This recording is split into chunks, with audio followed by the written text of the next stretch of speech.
Oh, we back. We are back. We are back. We are back to this thing.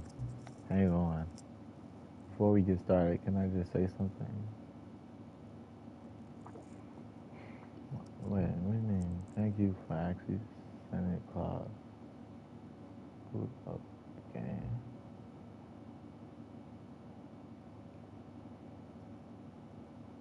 Yeah, I'm saying. That's why. You know what I'm saying?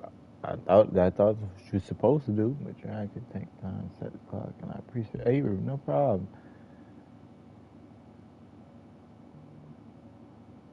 Oh, oh.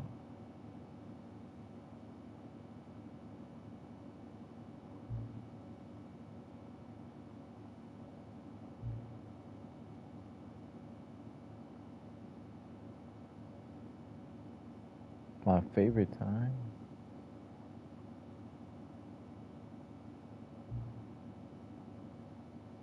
What? Bro, who is this? Okay, that was weird. That was weird. What? It sounded like everybody back. Oh yeah, most definitely going in. Sound like everybody back in here. This is Yep. the story of a man named... Yeah.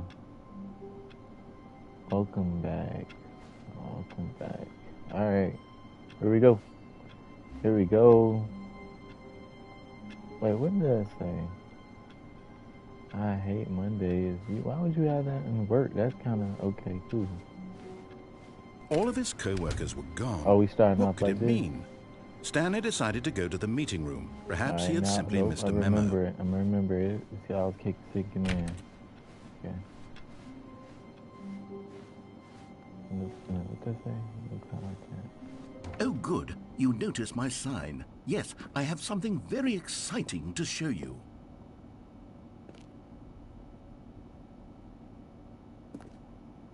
I don't know. Should I? Okay, here we go.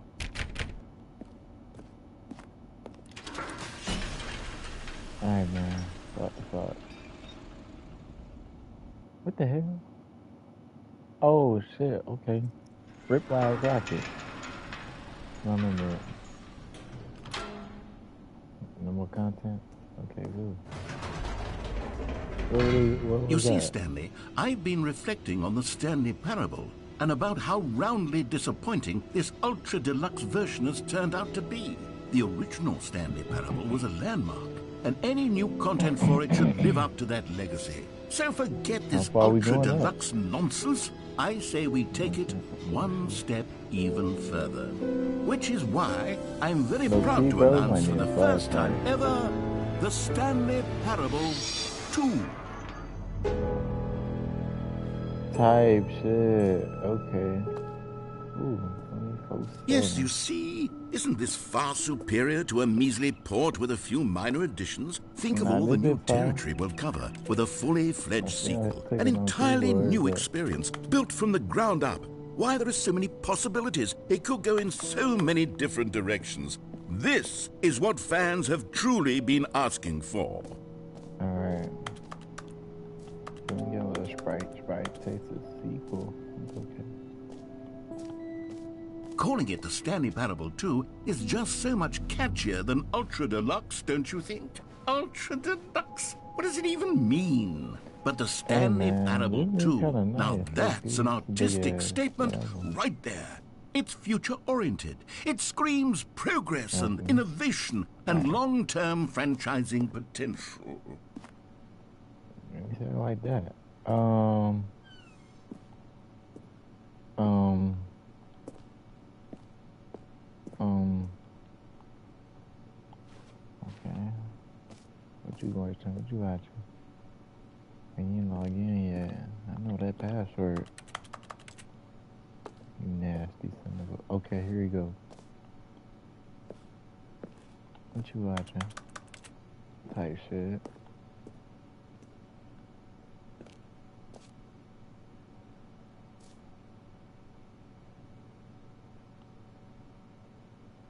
Okay, I was acting like I was reading that one.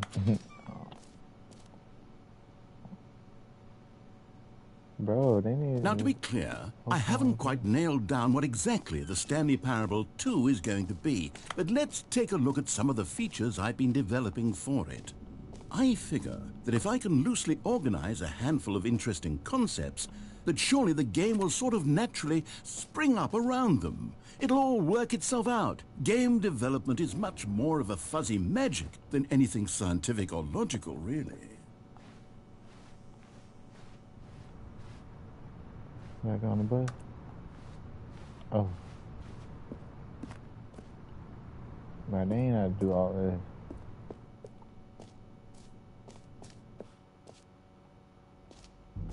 Here we are. Go on. Try out some of the new features. Try out the features? What? I don't... Okay, shit. Let me grab a jersey. Then ended. That was the end again. Okay, what's portable? I didn't get office.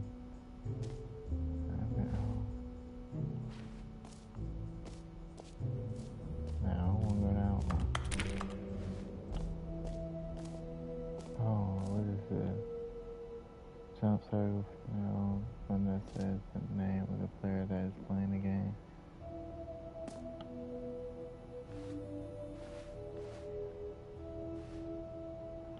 Red is the new orange. Oh shit.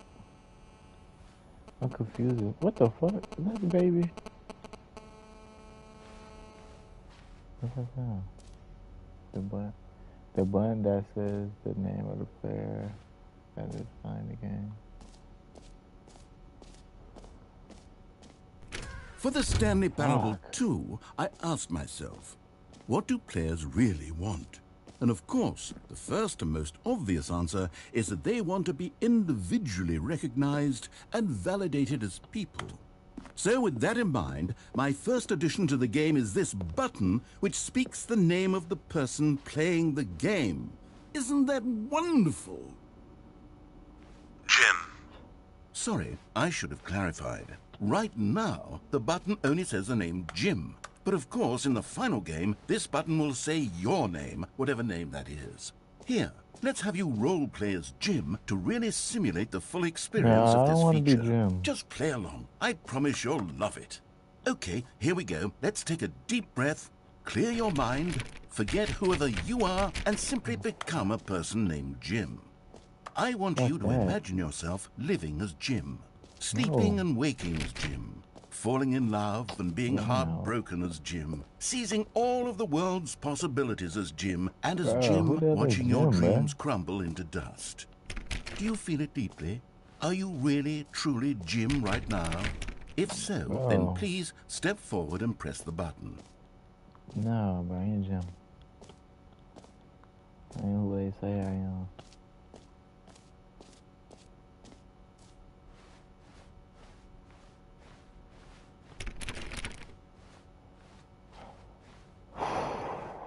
Oh my god, these stairs. I don't even like the stairs in my house. Alright. Jim. Yes! You see? What a thrill! What a rush! That was you! The button described you. Do it again. Do it again. Why, man? I don't want... Jim. It hits even harder the second time. If this were the only new feature in the Stanley Parable 2, it would still be worth the money. Man. Let's take a break from the Jim button. I'm too emotionally drained from all of this personal validation. Oh shit. God damn it, the door. I suppose I could allow only people named Jim to play the Stanley Parable 2. That would actually save me the work of finishing this feature.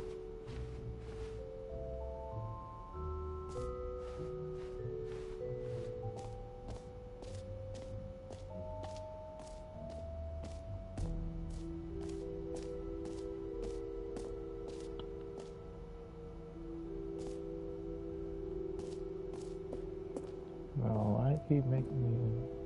A common complaint of the Stanley Parable was that it was confusing and paradoxical, that it engendered a chaotic sense of reckless despair in those who played it. Well, I'm happy to say that after much consideration, I've engineered a clever solution to this fundamental problem with the game. It's the Stanley Parable Reassurance Bucket. You see, Stanley, anytime you're holding the bucket, a sense of calm and ease will fill your mind and your heart. It's true. As long as you hold on to the bucket, the many disorienting contradictions of the Stanley Parable will feel perfectly normal and perhaps even comforting. Oh, no. You may even come to long for the gentle embrace of jarring cognitive dissonance while the bucket is in your arms. And to be honest, it's a much more convenient solution for me than actually redesigning the game to be less uncomfortable. Can you imagine what a pain in the ass that would be? Yes, the bucket is the perfect solution. Come on, give it a try. Why you said it like that, bro?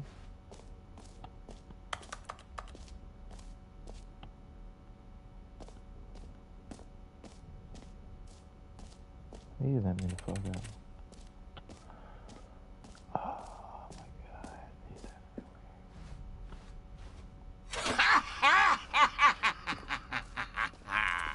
Can you feel it? The glow of comfort, even in the face of crushing despair, must already be sweeping through your body. And in fact, can I say that I do believe the bucket lends you an air of charisma as well? I think that just holding it has made you the slightest bit more attractive as a person. Right here. The benefits of the bucket seem to go on, don't they? All this and more await you in the Stanley Parable 2. Okay, man, cool. What do I do with this bucket, though? Does anyone give out awards for most enjoyable bucket in a video game? That really should be an award if it isn't already.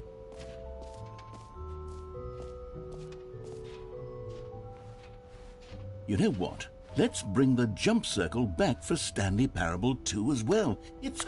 Oh, wait. You already spent all your jumps the first time we saw the jump circle? Oh, well. I suppose it can just be a nice decorative piece, then.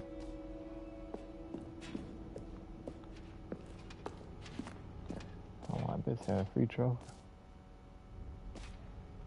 Never mind. Never mind. Never mind. Jump circle. Exit. The exit? Hold on. Oh my god. Okay, wait. Then what's over here? Free, new, and an easy trophy. Shit, so I'm gonna put this bucket down.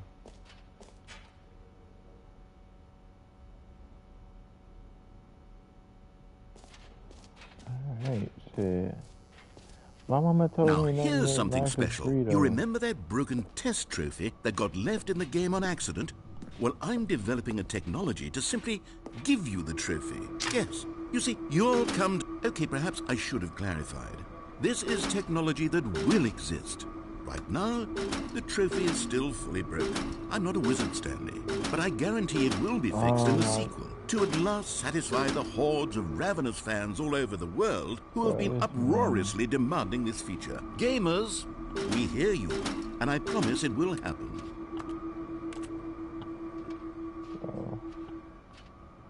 This man finessed me to walk over here. It's crazy. I knew ain't nothing free. Listen to your parents, y'all, and none in life is free. What else? What other exhibits haven't we seen yet?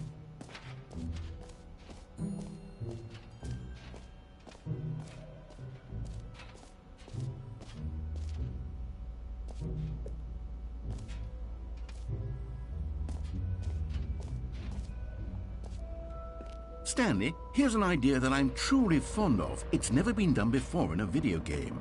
This is, in fact, a hole that you can fall down forever. That's right.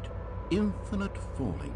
You can fall until the end of time, if you like. A stunning leap forward for video games as a medium.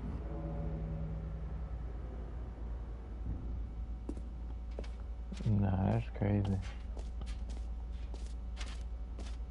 Whitney fall too.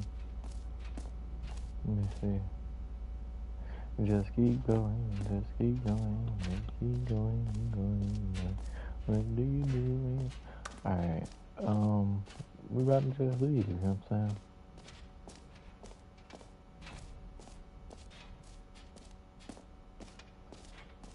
what that is. That is cool, bro. You are here, and we are here.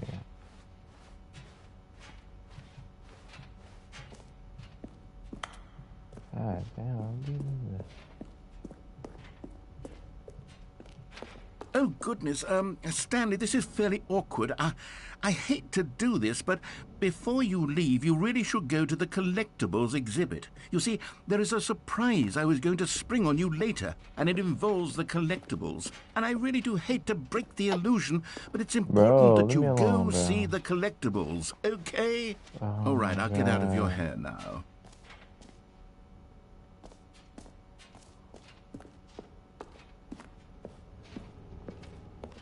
Are you talking about this shit? Ah, collectibles. Now it's a real video game. In the Stanley Parable 2, you'll run around gathering up these miniature Stanley figurines. And what's truly innovative is that there will be no reward for collecting all of them. I don't want to stifle the intrinsic joy of watching a number go up. You simply collect all of them, and then you move the hell on with your unremarkable life. Bro, I can't see a dang, bro. Is there a floor? Why are we on the floor? Bro, what the hell? Okay, I'm gonna go. Got little bodies? That is creepy, yo. Yo, that's creepy. It's like a bunch of hands going through. What is this? That's my bucket. Oh my god, that is terribly creepy.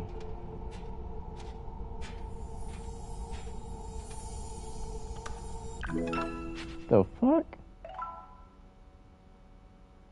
Fire shit? Okay.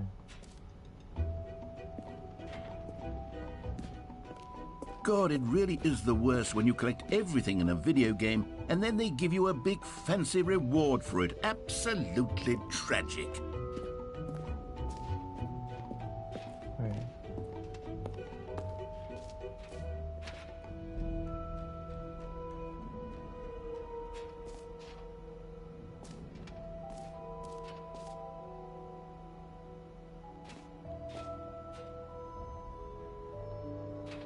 Can you go back in there? Okay, cool.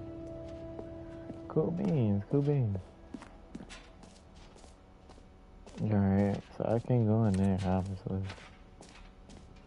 No screenshot. Let me see what this shit was. Okay, I'll be honest, I haven't yet decided on this one. I think that in the new version, the office could use a bit of decoration, like balloons. But I'm undecided on Get Well Someday and Happy 12th Birthday. Which would you go with? Because you're all white. Wait.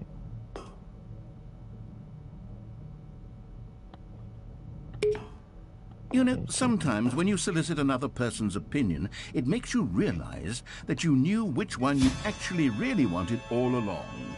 Happy 12th birthday, step-niece, it is. Type shit. Okay. And this man weird for doing that. He's weird for doing that. Or actually, maybe I should have gone with... No, I've made my decision. We're moving on.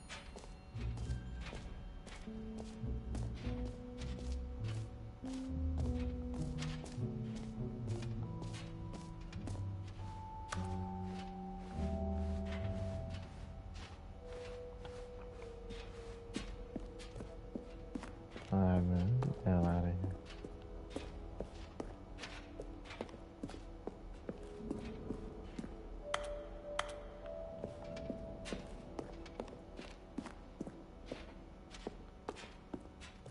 I couldn't say that on there. Oh, it's right here. Okay, cool. So, Stanley, what do you think? Do you like all of the new features? Yes, I know it's not exactly clear yet how exactly these features will come together as one single coherent video game, but I can feel it in my soul. It's going to work. There's definitely a good game in there somewhere. Say, let's do an experiment. I'll arrange these new features together, and we'll see whether or not it coheres into a meaningful gameplay experience. Okay, are you ready? Here it is. I give you the Stanley Parable 2.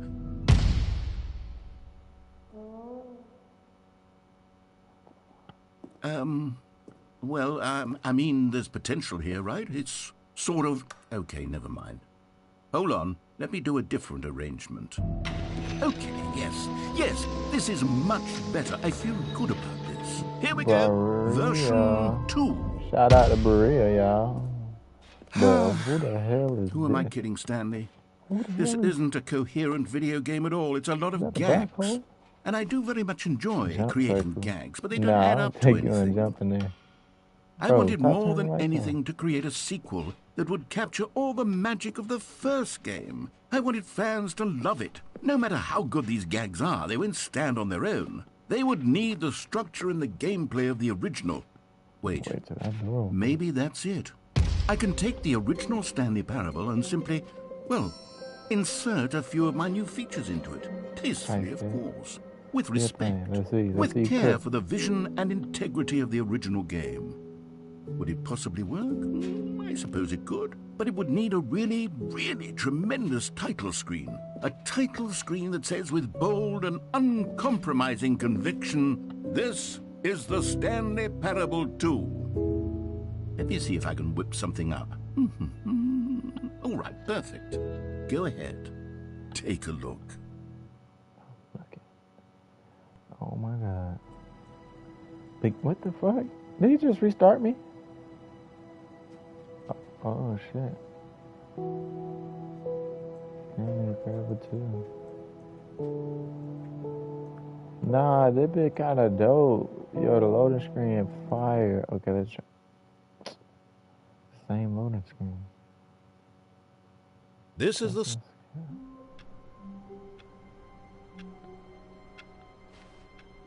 Oh my god. Okay, I guess we gonna...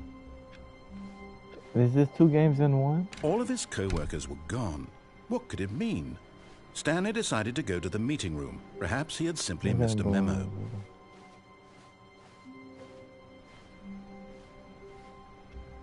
Stanley picked up the bucket.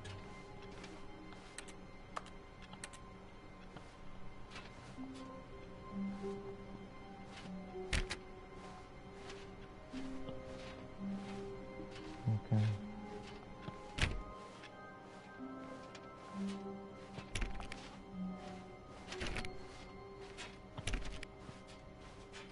Stanley clutched the bucket tightly to his chest and entered the door on his left.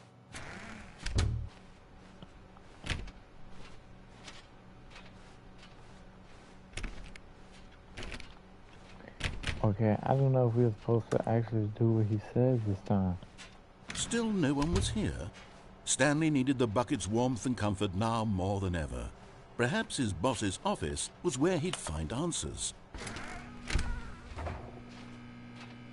Oh, Stanley, can you feel it?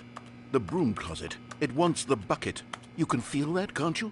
The aura of jealousy? It's as clear as day. This broom closet believes it deserves the bucket.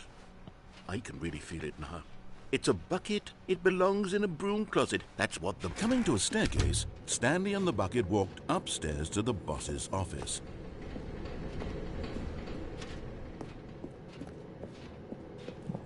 Oh, yeah, my fault.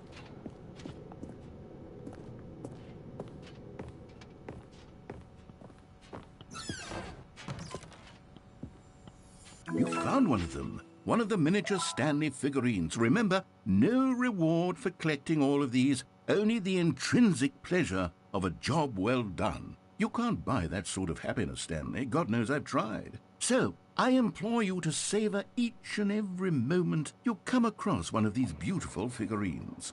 Alright, man, so I don't need them?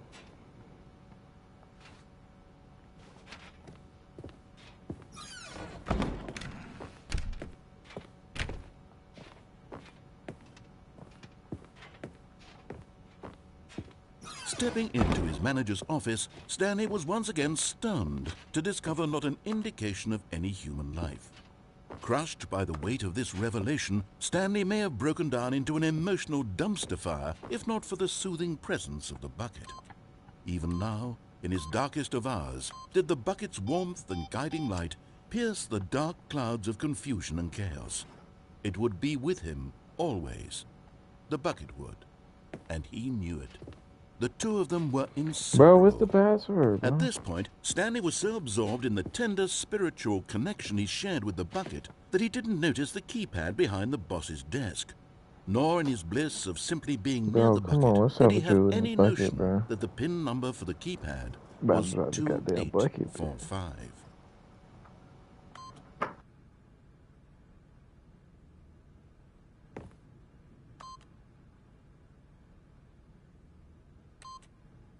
Stanley just sat around twiddling his thumbs. Trying to input anything on the device was useless, since he could never possibly know that the combination was 2845. But Stanley guessed the correct code by sheer luck. Was it that the bucket knew all along?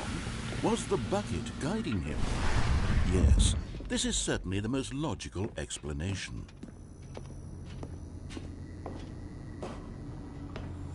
Oh, I got another one.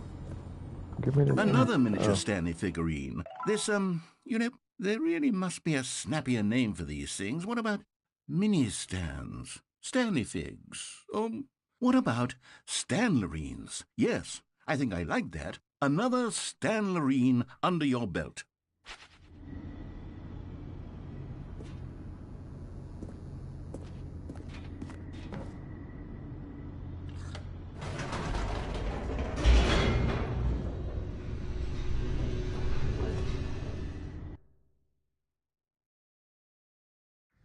The elevator raced downward, plummeting towards an unknown fate. It would be all Stanley could do to keep himself together, if not for the bucket. Soothing him, comforting him, reassuring that in this darkest moment of uncertainty, he would be all right. The bucket is here for you, Stanley. Everything will be fine.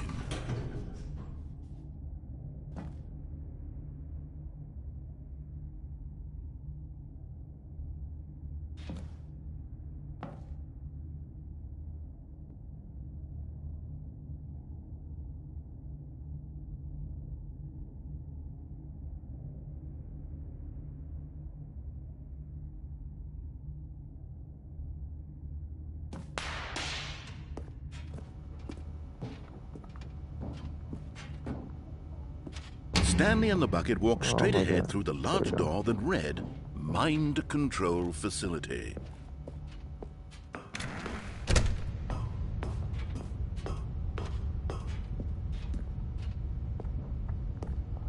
Oh, no. The lights rose on an enormous room packed with television screens. What horrible secret did this place hold? Stanley and the bucket both wondered to themselves.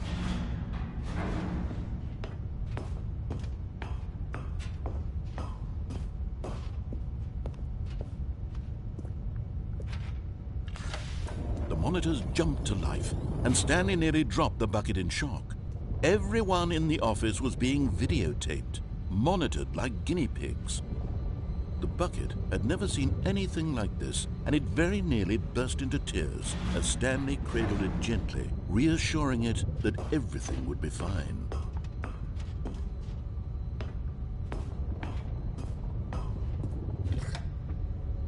Was the bucket under the mind control facility's influence as well?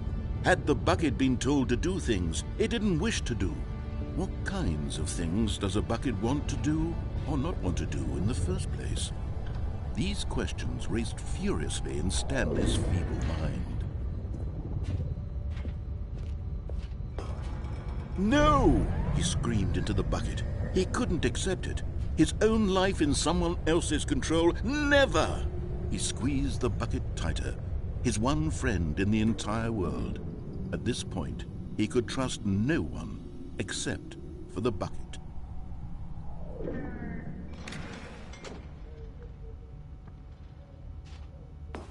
But here was the proof. The heart of the operation. Controls labeled with emotions, happy or sad or content. Walking, eating, working, all of it monitored and commanded from this very place. And as the cold reality of his past began to sink in, Stanley decided that this machinery would never again exert its terrible power over another human life. For he...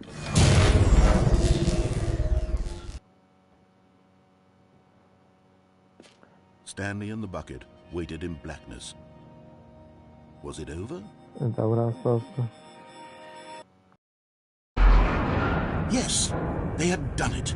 Stanley and the bucket had defeated their greatest and darkest enemy, freed themselves from the tyrannical grip of the evil mind control machine. Freedom was now mere moments away. Excitedly, the two of them began to discuss the kind of life they wanted to live once they stepped through this massive door. The bucket wanted to learn to roller skate. Stanley wanted to sneeze in every country on Earth. Both of them wanted to begin watching a movie, any movie, but then stop it halfway through and begin watching it in reverse from the end. True, it was a simple life they envisioned, but it was one they'd lived together, with one another to lean on, to trust, to support. What? Wait. What was happening? Why had the door stopped? Was Stanley and the bucket not about to be freed? An unbearable silence filled the room, lingering in uncertainty, until finally the truth hit Stanley square in the face. This building did not want the bucket to leave. Even the facility itself recognized the incredible calming presence of the bucket. What the fuck? Needed the soothing warmth of the bucket. Bro, oh hell no. Not to part with the bucket. Throw the bucket. Stanley can't leave this place. Not while he has such a precious bucket in his arms. Not while this building has anything to say about it. Stanley realized he would never again leave this very room. But at least he has the bucket. To be trapped eternally in darkness isn't really so bad, Stanley thought to himself. As long as I have my bucket with me, right? I'll be okay, won't I? Stanley gulped. Very soon now, he was about to find out.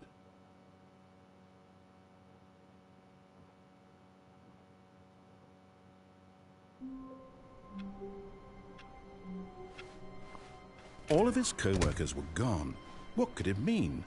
Stanley decided to go to the meeting room. Perhaps he had simply missed a memo. No matter how hard Stanley looked, he couldn't find a trace of his co-workers. Stanley lifted the bucket into his arms, and a wave of comfort rushed over him. No.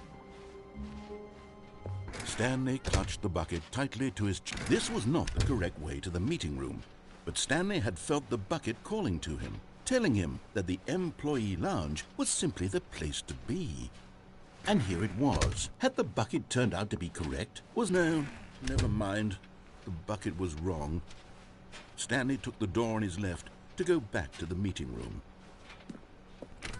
No, said the bucket. don't go to the meeting room. Go somewhere else. The cargo lift. Yeah, good, said the bucket. Now ride the lift all the way to the top. There's something up there I need you to do. Stanley did not question why or how this bucket was speaking to him.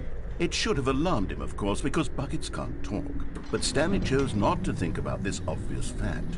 He was firmly convinced that the bucket had spoken to him, and he unthinkingly did whatever the bucket asked.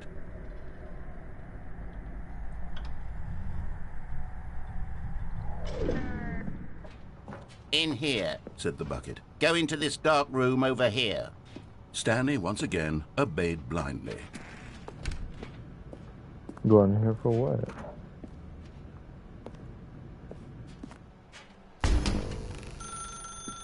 Now pick up the phone. Said. This is the sad story of a man named Stanley and his bucket. Once upon a time, I gave Stanley a bucket because I thought he was lonely and could use a friend. And then, very distressingly, he began to believe the bucket could speak to him. I mean, he did, did he not?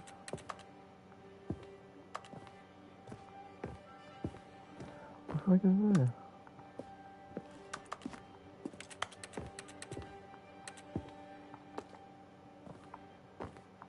Bro, what the fuck?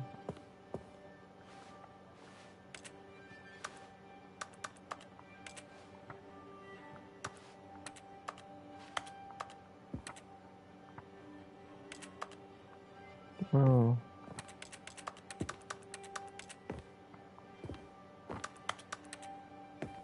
Okay. Okay, back cool. And I'm afraid.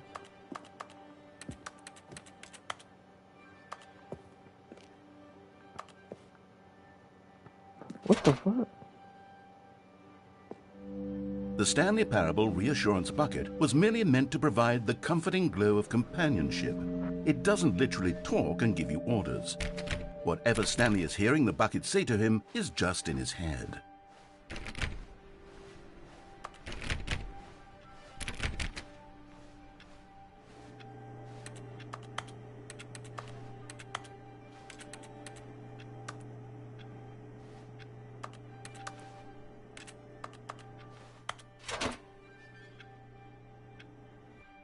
Lately, I've been concerned about him. Wouldn't you be concerned as well? To see him delusional like this, obsessing over an inanimate metal object? I want to say something to him, but I don't know how I can convince him. I don't know if he'll listen to me.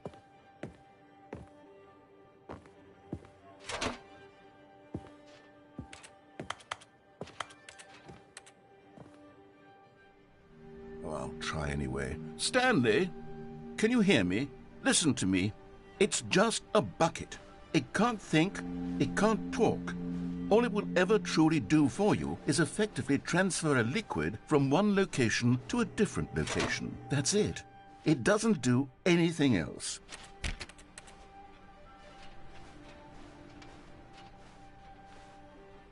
You see, he's not listening. He's still taking orders from the bucket. You know, once upon a time it was me he took orders from. Me he trusted and listened to. Now all he cares about is his awful bucket. This stupid hunk of metal. It's sad, but I suppose he doesn't need me anymore. From now on, he's just going to cling to this bucket, this cold, empty bucket, this sort of shiny bucket. Well, I'll give it this. The bucket does have a nice shine to it.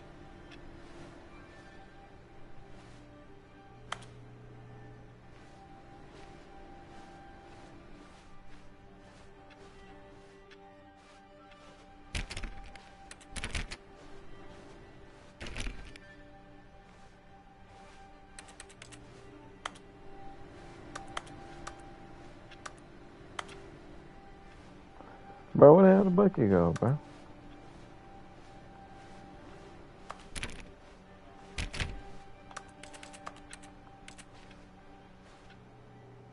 Oh shit. Man, that bitch blended in so well. Yes, I suppose on closer inspection that it doesn't quite look like your average hardware store bucket. It's just a little more, what am I trying to say? Sturdier, more capable of transporting liquid. Like it would be better at moving an amount of water from one room to another. Oh my God, what am I saying? Better at carrying water from room to room. It's a bucket. It's literally just a bucket. Why do I feel some need to point out the ways in which it's so much more than just a regular bucket? Oh no, I'm having feelings for the bucket. No, no, no, no, no, no, no, no. What's going on? Why do I want to be with the bucket? Hear what the bucket has to say. Do anything it asks. What's wrong with me? I don't understand. Perhaps, if I had the bucket, this would be less confusing. Yes, Hey, man, the bucket could tell me what to do in this troublesome situation. Alright, man, got some Mentos. Let me get some Mentos. Damn, girl, you looking thick. Stanley, give me the bucket. Give it to me. Give me the bucket, Stanley. I need it. Give it to me now. Give it or I'll... Close my...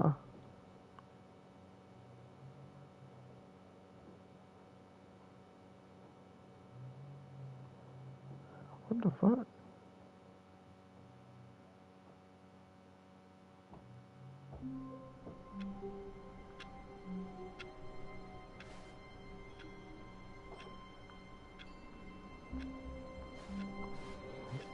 All of his co-workers were gone.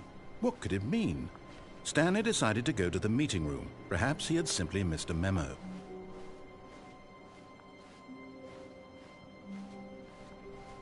The confusion and the chaos all seemed to melt away as Stanley embraced the bucket.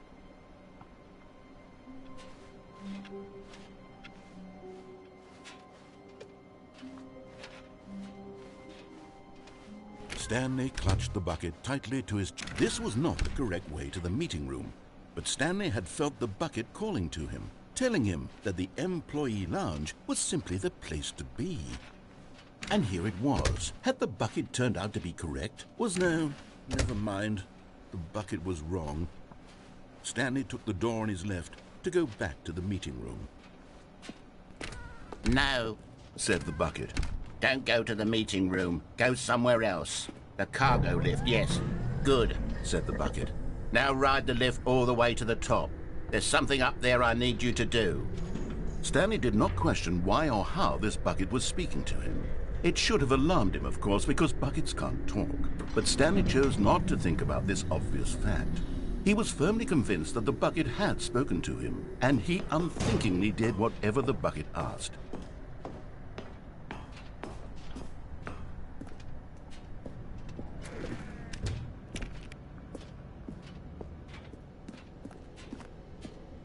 No, stop. Look there on the wall. You see, there's a sign right there. It says, "No buckets past this point." Stanley, how could you think it was okay to bring the bucket here? Unless, what if the problem is that you actually don't know what is a bucket and what isn't a bucket? I suppose that would explain a lot about your behavior up to this point. Which, if that's true, well, my goodness, I think we have to do something about it. This misunderstanding could have dire consequences on the entire rest of the game if not addressed quickly and properly. So much of the impact of the story is dependent on your understanding of what is and isn't a bucket. Please, step in here for a moment. Or not. Or not.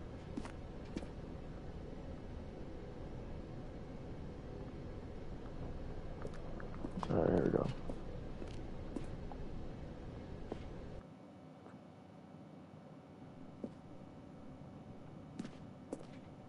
Now then, I'm going to run you through some test scenarios, and you'll tell me whether or not the thing I'm showing you is a bucket. Simple enough, right? This should tell us everything we'll ever need to know about what is or is not a bucket. Okay, let's begin. Item 1. Is this a bucket? No. Correct. It is a hologram of a bucket, not an actual bucket. No, what? Item 2. Is this a bucket?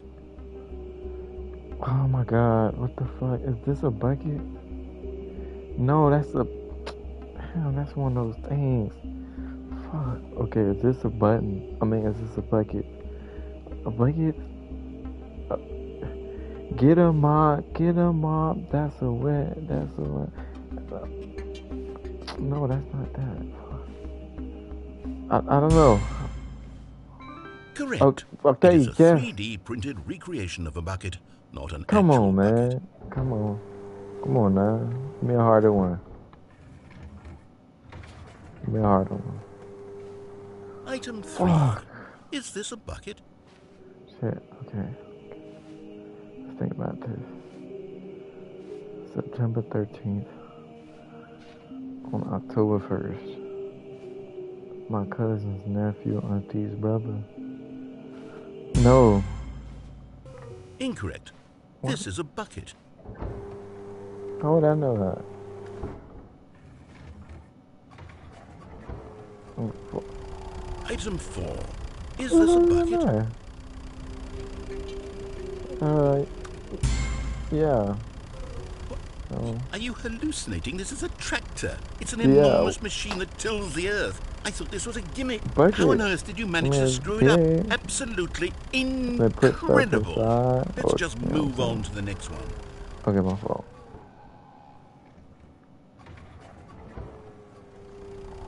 Is this a bucket? Incorrect. This is a bucket. Incorrect. This is a bucket. Item 6. Is this a bucket? Trick question. Both. Gotcha. Both what? Item... Wait, hold on. I can't find the next one. Let me see. Should be around here somewhere.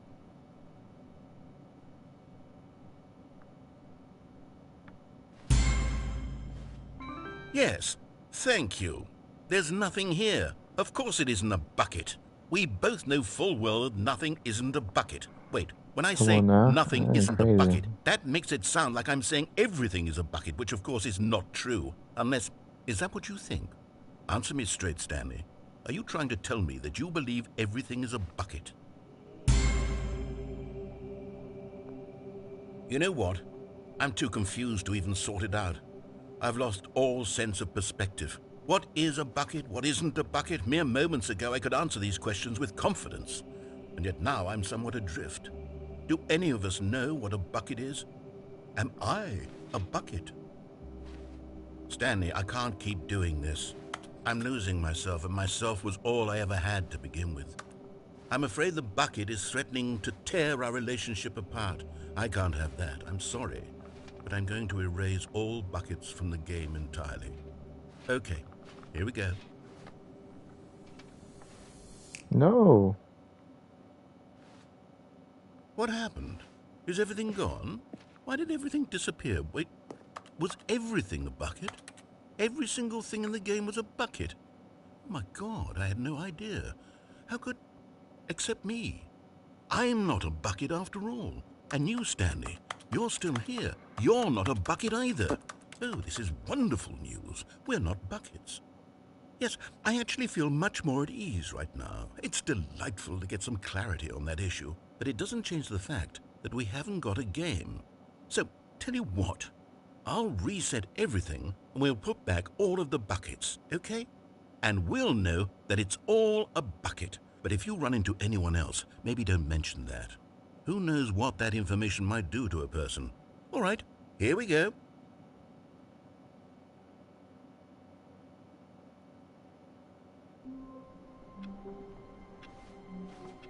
All of his co-workers were gone. What could it mean? Stanley decided to go to the meeting room. Perhaps he had simply missed a memo.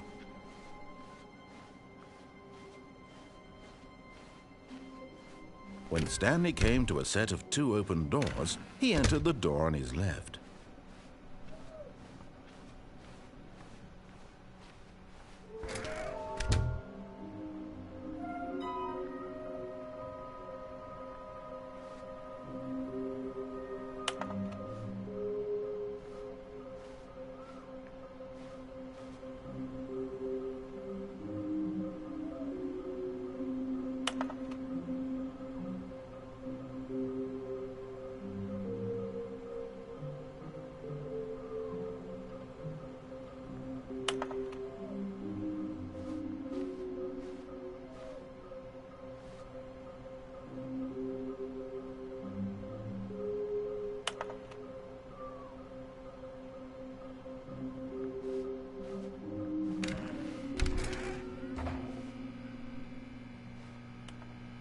Stanley stepped into the broom closet, but there was nothing here, so he turned around and got back on track. Coming to a staircase, Stanley walked upstairs to his boss's office. Okay, I'm going back to the name of these little Stanley figurines, and now I'm torn between Stanlerines and Figlies. What do you think, Stanley? What name better encapsulates the intrinsic sense of happiness that you get from seeing a small number in the corner of your screen go up by 1? Let me sit on it. I'm sure it will come to me.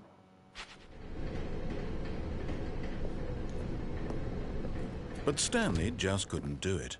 He considered the possibility of facing his boss. Admitting he had left his post during work hours, he might be fired for that. And in such a competitive economy, why had he taken that risk? All because he believed everyone had vanished? His boss would think he was crazy. And then something occurred to Stanley. Maybe, he thought to himself, maybe I am crazy. All of my co-workers blinking mysteriously out of existence in a single moment for no reason at all? None of it made any logical sense. And as Stanley pondered this, he began to make other strange observations. For example, why couldn't he see his feet when he looked down? Why did doors close automatically behind him wherever he went? And for that matter, these rooms were starting to look pretty familiar. Were they simply repeating? No, Stanley said to himself, this is all too strange. This can't be real. And at last, he came to the conclusion that had been on the tip of his tongue. He just hadn't found the words for it. "I'm dreaming!" he yelled. "This is all a dream." Oh, what a relief Stanley felt to have finally found an answer, an explanation. His co-workers weren't actually gone. He wasn't going to lose his job. He wasn't crazy after all. And he thought to himself, I suppose I'll wake up soon. I'll have to go back to my boring real-life job pushing buttons. I may as well enjoy this while I'm still lucid. So he imagined himself flying and began to gently float above the ground. Then he imagined himself soaring through space on a magical starfield, and it too appeared. It was so much fun, and Stanley marveled that he had still not woken up. How was he remaining so lucid? And then perhaps the strangest question of them all entered Stanley's head. One he was amazed he hadn't asked himself sooner. Why is there a voice in my head dictating everything that I'm doing and thinking? Now the voice was describing itself being considered by Stanley, who found it particularly strange. I'm dreaming about a voice describing me, thinking about how it's describing my thoughts, he thought.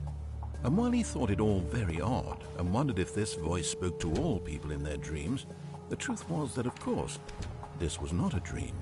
How could it be? Was Stanley simply deceiving himself, believing that if he's asleep, he doesn't have to take responsibility for himself? Stanley is as awake right now as he's ever been in his life. Now, hearing the voice speak these words was quite a shock to Stanley. After all, he knew for certain, beyond a doubt, that this was in fact a dream. Did the voice not see him float and make the magical stars just a moment ago? How else would the voice explain all that? This voice was a part of himself too. Surely, if he could just... He would prove it. He would prove that he was in control, that this was a dream. So he closed his eyes gently, and he invited himself to wake up. He felt the cool weight of the blanket on his skin, the press of the mattress on his back, the fresh air of a world outside this one. Let me wake up, he thought to himself. I'm through with this dream. I wish it to be over. Let me go back to my job. Let me continue pushing the buttons. Please, it's all I want. I want my apartment and my wife and my job. All I want is my life exactly the way it's always been. My life is normal. I am normal. Everything will be fine. All right, bro. I am okay.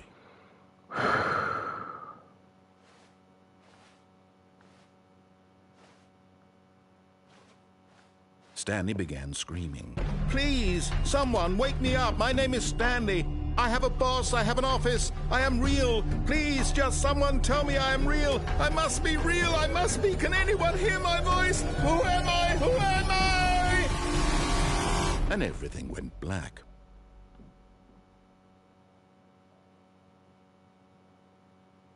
This is the story of a woman named Mariella. What the fuck? Mariella woke up on a day like any other. She arose, got dressed, gathered her belongings, and walked to her place of work. But on this particular day, her walk was interrupted by the body of a man who had stumbled through town talking and screaming to himself, and then collapsed dead on the sidewalk. And although she would soon turn to go call for an ambulance, for just a few brief moments, she considered the strange man. He was obviously crazy. This much she knew. Everyone knows what crazy people look like. And in that moment, she thought to herself how lucky she was to be normal. I am sane. I am in control of my mind. I know what is real and what isn't. It was comforting to think this, and in a certain way, seeing this man made her feel better. But then she remembered the meeting she had scheduled for that day, the very important people whose impressions of her would affect her career, and by extension, the rest of her life. She had no time for this, so it was only a moment that she stood there, staring down at the body. and then she turned and ran.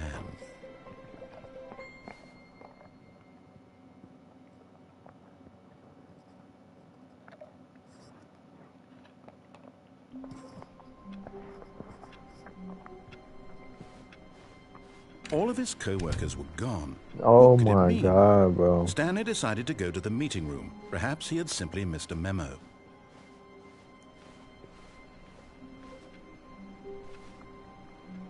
Oh my God, bro.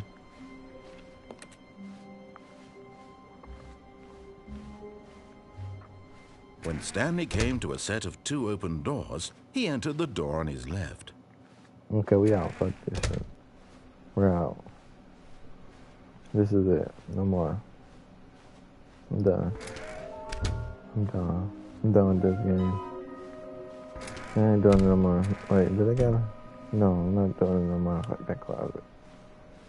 Coming to a staircase, Stanley walked upstairs to his boss's office. I know. Stepping into his manager's office, wait. Stanley was once again stunned to discover not an indication of any human life. Shocked, unraveled, Stanley wondered in disbelief who orchestrated this. What dark secret was being held from him? What he could not have known was that the keypad behind the boss's desk guarded the terrible truth that his boss had been keeping from him. And so the boss had assigned it an extra secret PIN number, 2845. But of course, Stanley couldn't possibly have known this. Yet incredibly, by simply pushing random buttons on the keypad, Stanley happened to input the correct code by sheer luck. Amazing. He stepped into the newly opened passageway.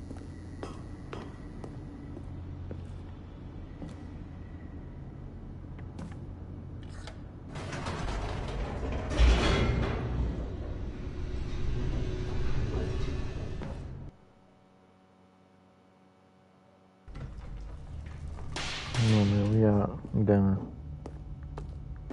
Stanley walked straight ahead through the large door that read Mind Control Facility.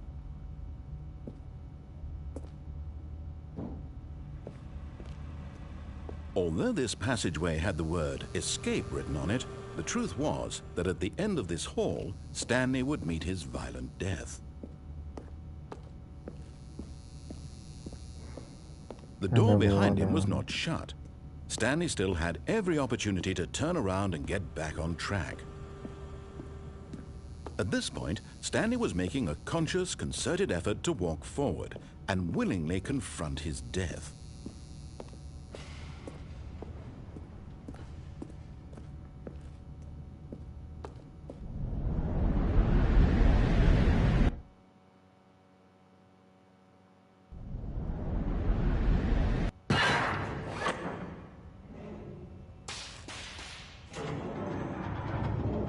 As the machine whirred into motion and Stanley was inched closer and closer to his demise, he reflected that his life had been of no consequence whatsoever. Stanley can't see the bigger picture. He doesn't know the real story, trapped forever in his narrow vision of what this world is. Perhaps his death was of no great loss, like plucking the eyeballs from a blind man. And so he resigned and willingly accepted this violent end to his brief and shallow life. Farewell, Stanley.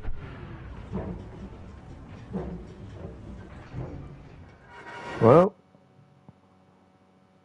Farewell, Stanley, cried the narrator, as Stanley was led helplessly into the enormous metal jaws.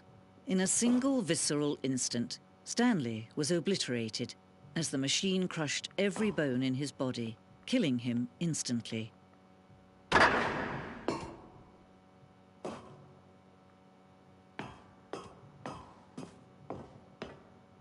And yet it would be just a few minutes before Stanley would restart the game, back in his office, as alive as ever. What exactly did the narrator think he was going to accomplish? When every path you can walk has been created for you long in advance, death becomes meaningless, making life the same. Do you see now? Do you see that Stanley was already dead from the moment he hit start?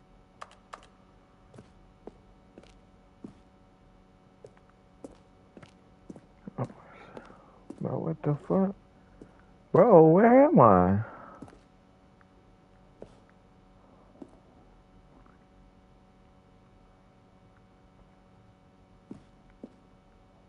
Bro, where am I? What is this?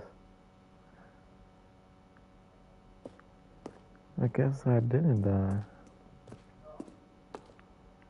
Oh, what's this? Warzone. Warzone. What? Hold on, man. Call of Duty? Okay, that's cool.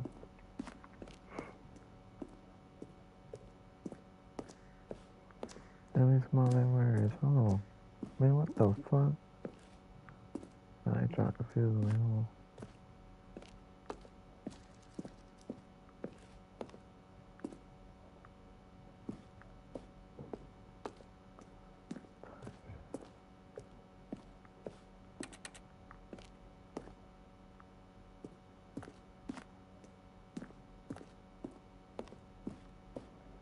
Okay.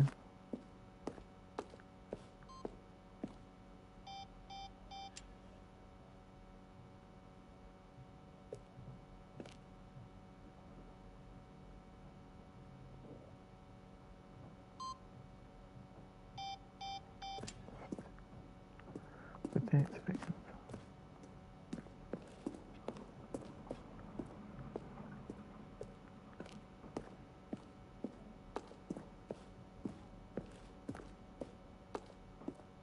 Stanley jumped into the river. And finally, he pushed the number 9.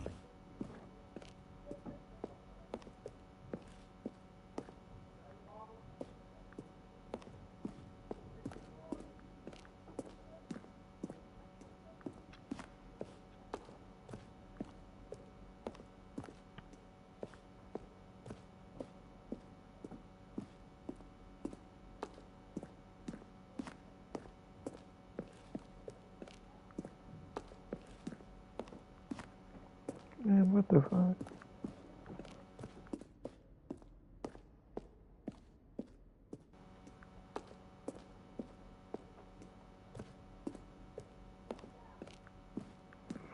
Okay, let's take one more tour.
Oh, look at these two. How they wish to destroy one another.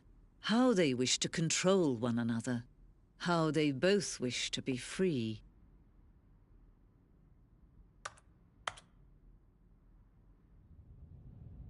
Can you see? Can you see how much they need one another? No, perhaps not.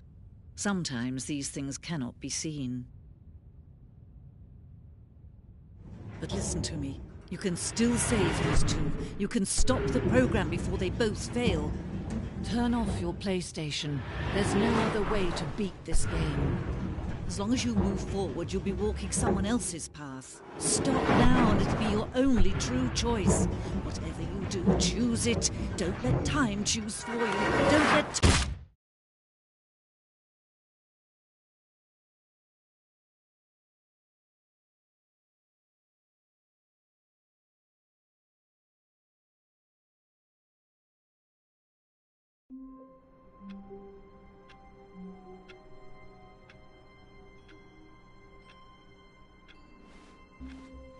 Stanley decided to go to the meeting room to check on his co-workers. He never functioned well by himself and constantly needed support and guidance. Warmth spread through Stanley's arms.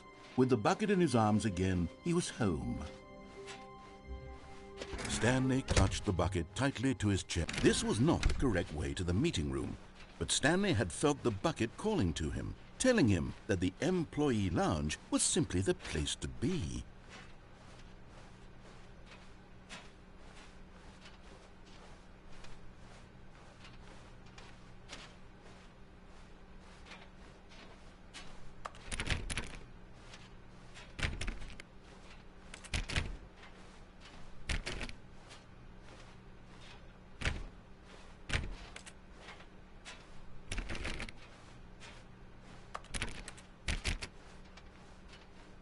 And here it was. Had the bucket turned out to be correct? Was this... No, never mind. The bucket was wrong. Stanley took the door on his left to go back to the meeting room.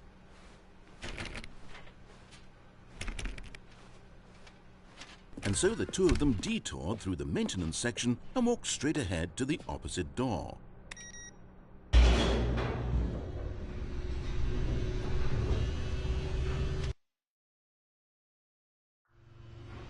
Oh, good, Stanley. I'm glad you found your way here. I knew you'd find this place eventually.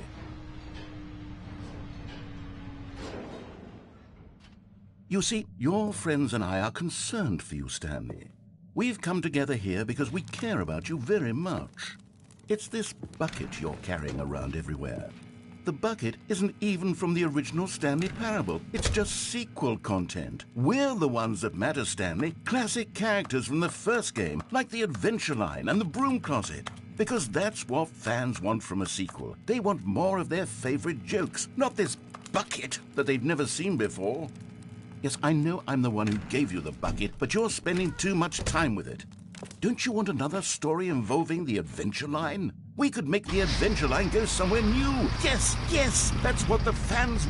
Whee! Look at that wacky line. Who knows where it'll go off to next? Oh, and it played some silly music as well.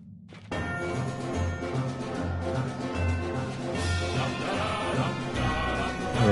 I guess you want to just keep up.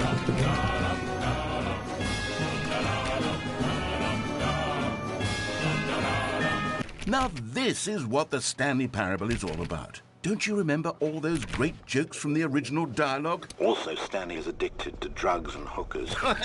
Yes, it's as classic now as it was back then. Let's do it for the fans, Stanley. Let's give them more content exactly like this. But if we want to do that, you're going to have to give something up.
Bro, what the fuck?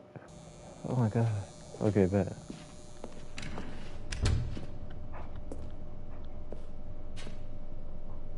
So creepy. Don't you get it, Stanley? We need to get rid of the bucket. That's why I'm very proud to introduce a brand new character. This is the Bucket Destroyer. I think it'll make a wonderful new addition to the rich lore of the Stanley Parable. True, it also was not in the original game, but it's such a well-fleshed-out character with so much personality that to me it already feels as though it's been part of the cast all along. Don't you agree? Can you guess what the Bucket Destroyer does? Surely you don't need me to spell it out for you. Go ahead now, Stanley. Say goodbye to the bucket, and then pop it into the machine when you're ready.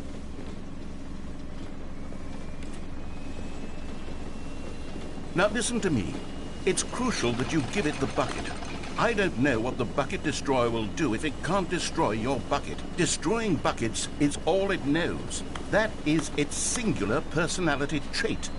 Sure, I can hear you saying, how does a character with only one personality trait deserve to join the pantheon of beloved Stanley Parable characters?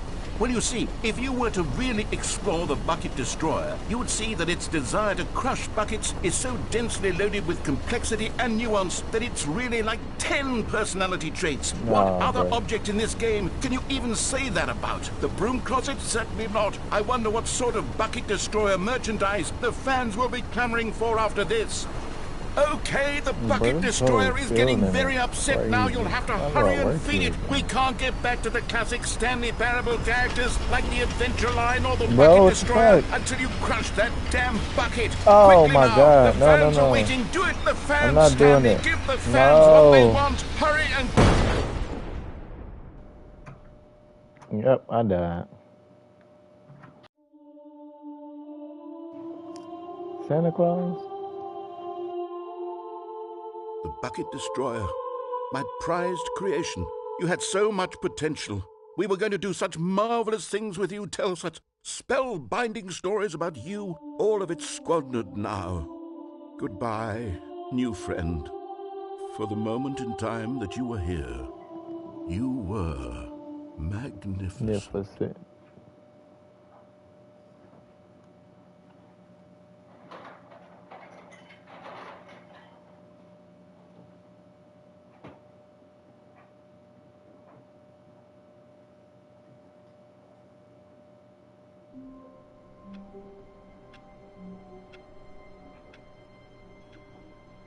No.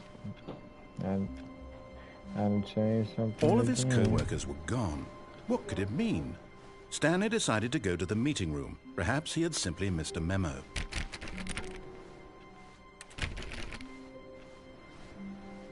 Stanley went around touching every little thing in the office, but it didn't make a single difference, nor did it advance the story in any way.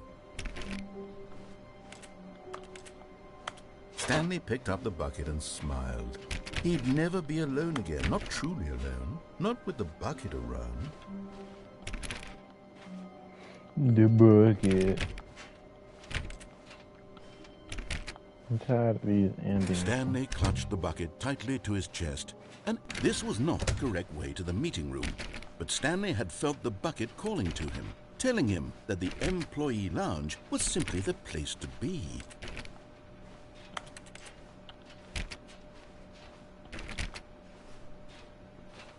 And here it was. Had the bucket turned out to be correct? Was this... No, never mind. The bucket was wrong.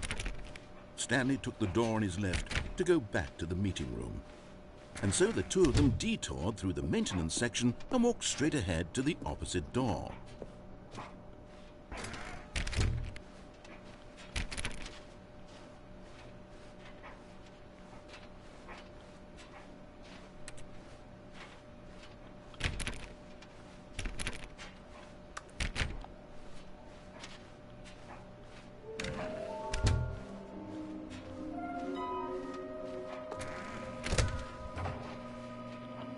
Oh, Stanley, can you feel it?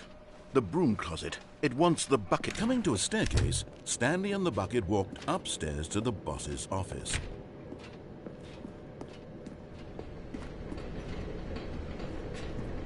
But Stanley just couldn't do it. He considered the possibility of facing his boss, admitting he had left his post during work hours. He might be fired for that. And in such a competitive economy, why had he taken that risk? All because he believed everyone had vanished? His boss would think he was crazy. And then, something occurred to Stanley. Maybe, he thought to himself, maybe I am crazy. He looked down at the bucket in his arms. Am I crazy? He asked the bucket. The bucket returned his gaze, but said nothing at all. That's strange, Stanley thought. Usually the bucket is a source of guidance and wisdom for me in difficult times such as these. He held the bucket close, yet felt none of its familiar reassurance and comfort. And that's when Stanley realized, this isn't my bucket. It's just a normal, everyday bucket. Someone else's bucket, perhaps. How did I end up with someone else's bucket? This is all terribly wrong. Surely no good would come from this. Who knows what sorts of bizarre hallucinations Stanley might experience without the psychologically grounding presence of his bucket. And indeed, now he noticed that the rooms were repeating, which was, of course, very odd. And now he felt himself floating off the ground. Oh, gracious, he exclaimed. Without my bucket, I've gone truly mad. Where is it? I must find it. Far off in the distance now, he heard it, calling to him. Stanley! Stanley, it's me, the bucket. Could it truly be? He rushed forward from room to room, passing by one bucket after the next. None of them were his. None of them were his special bucket. Come to me, Stanley. Find me. He had to find the bucket. He had to return to his old friend. It was the only way to truly restore his sanity. And then suddenly, he froze dead in his tracks. He knew where the voice of the bucket had been coming from. The real bucket was inside of him all along. It was incredibly painful. Stanley doubled over in agony and blacked out.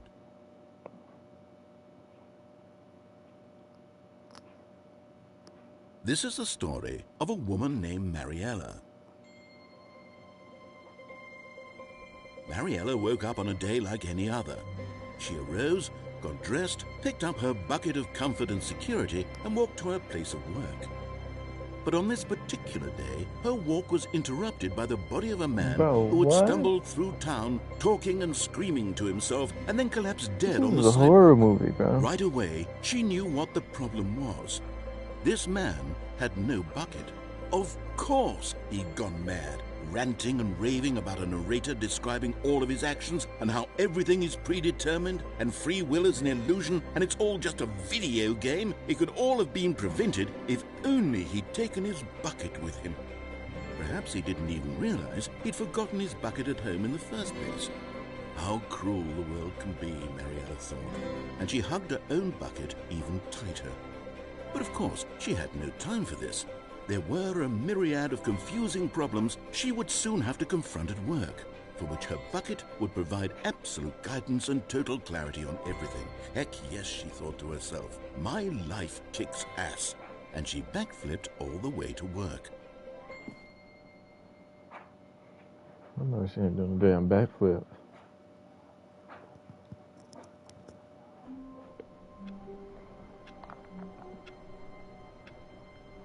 Bro, I'm not doing this no more, bro. All of his co-workers were... Wait, no. This isn't the right office, is it? Is this Stanley's office? I don't know.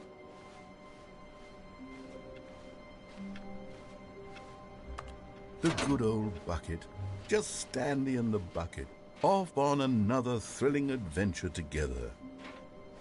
Stanley clutched the bucket tightly to his chest. This was not the correct way to the meeting room, but Stanley had felt the bucket calling to him, telling him that the employee lounge was simply the place to be. And here it was. Had the bucket turned out to be correct? Was this better than the meeting room? Yes, Stanley thought to himself. Yes, perhaps it truly was. How insightful the bucket turned out to be. Bro. No, never mind.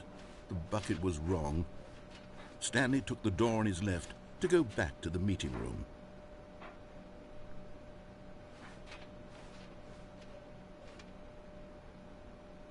And so the two of them detoured through the maintenance section and walked straight ahead to the opposite door.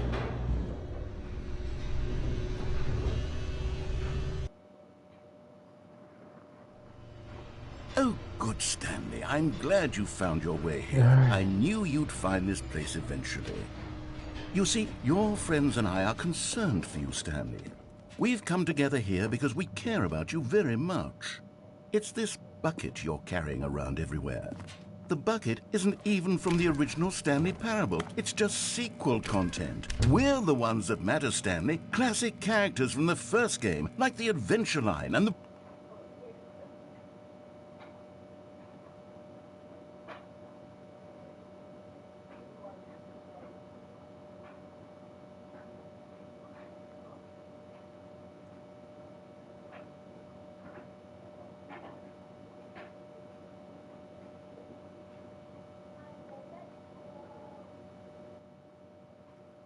Bro, why does it keep doing that? broom closet. Because that's what fans want from a sequel. They want more of their favorite jokes, not this bucket that they've never seen before.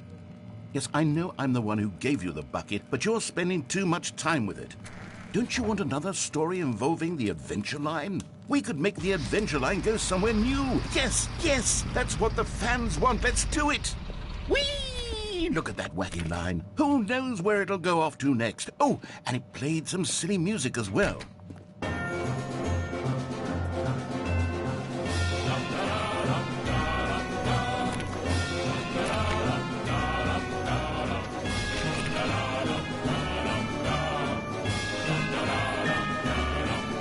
Now this is what the Stanley Parable is all about. Don't you remember all those great jokes from the original dialogue? Also, Stanley is addicted to drugs and hookers.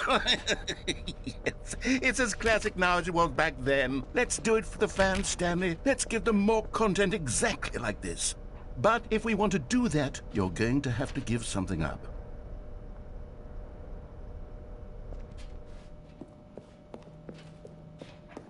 Are we giving the bucket away? We're giving the bucket away this time.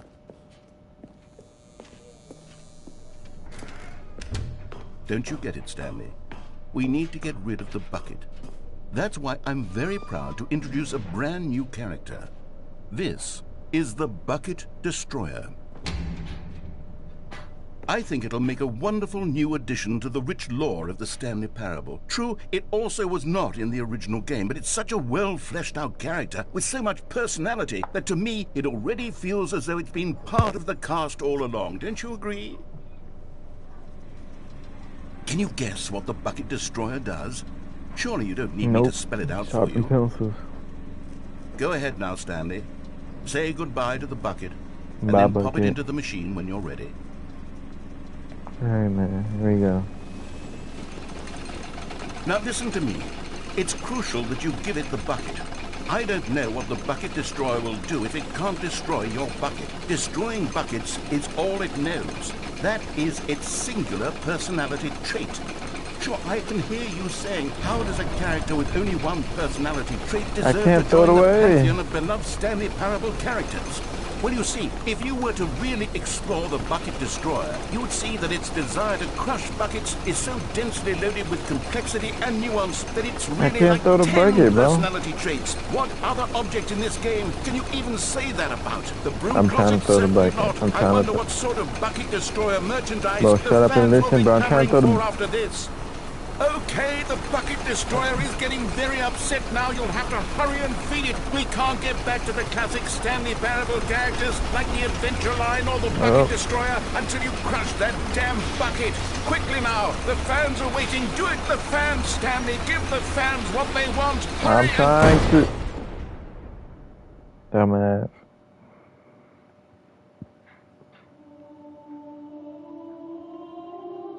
What the fuck you did, man? The Bucket Destroyer, my prized creation. You had so much potential. We were going to do such marvelous things with you, tell such spellbinding stories about you. All of it squandered now. Goodbye, new friend. For the moment in time that you were here, you were magnificent.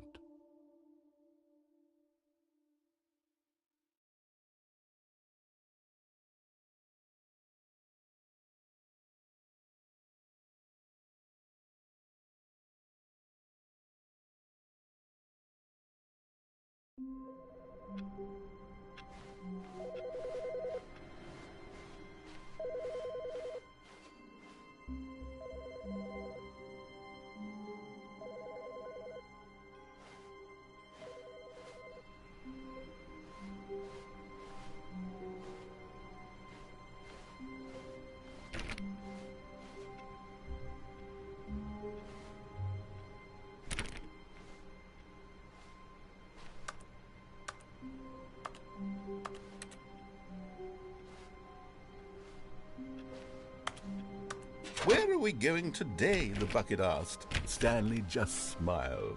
Anywhere they went together would be perfectly fine with him.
Hey Stanley, it's me.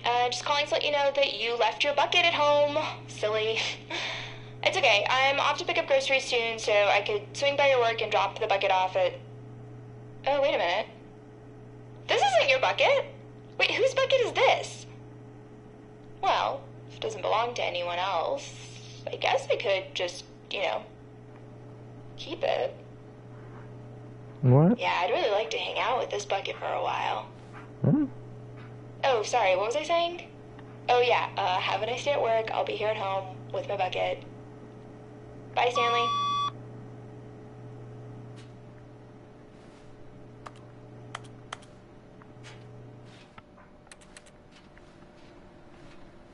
Oh, please. Are you really just doing this for the trophy? Click a door 5 times? Is that all you think a trophy is worth? No, no. Stanley clicked on literally every single door in the office because he doesn't pick up well on cues from his environment.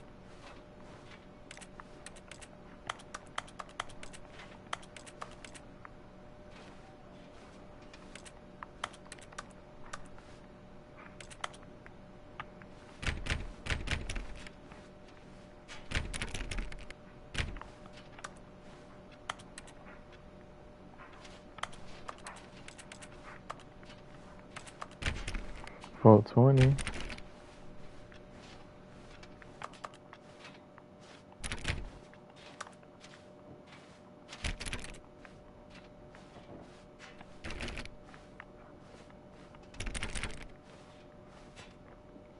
Stanley clutched the bucket tightly to his chest and entered the door on his left.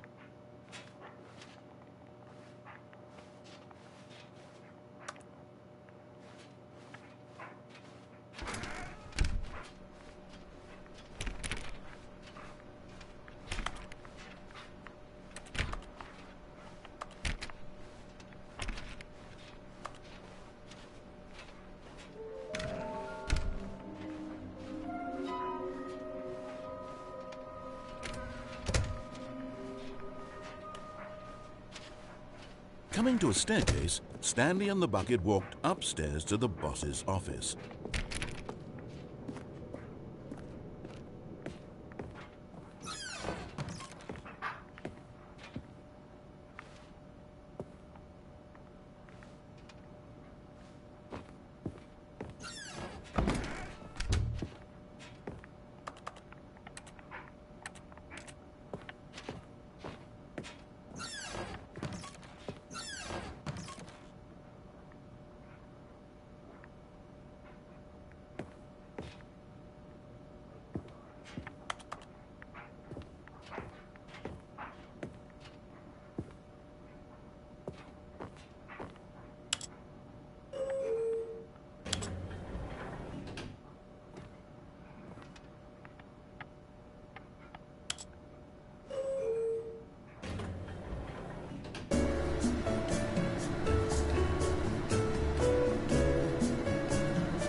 Okay, that's a good.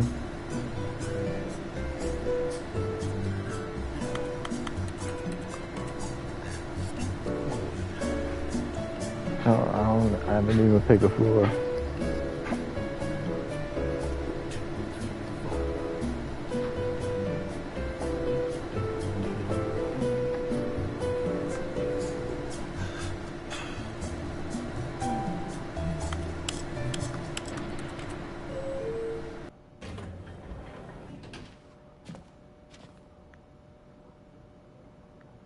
Go what?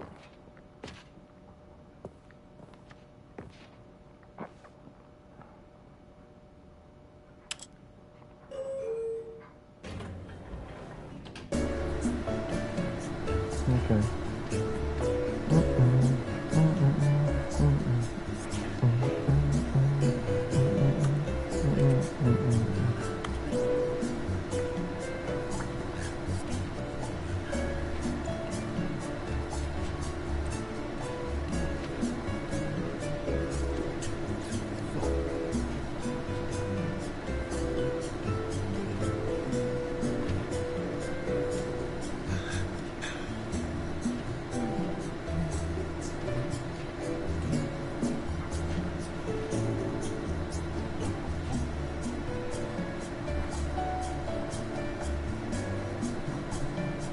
Am I even moving?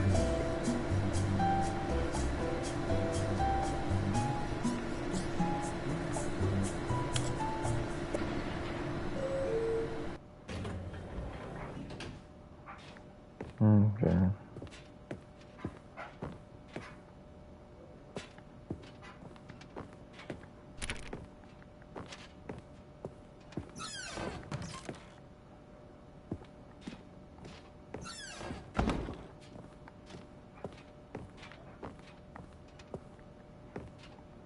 What the fuck?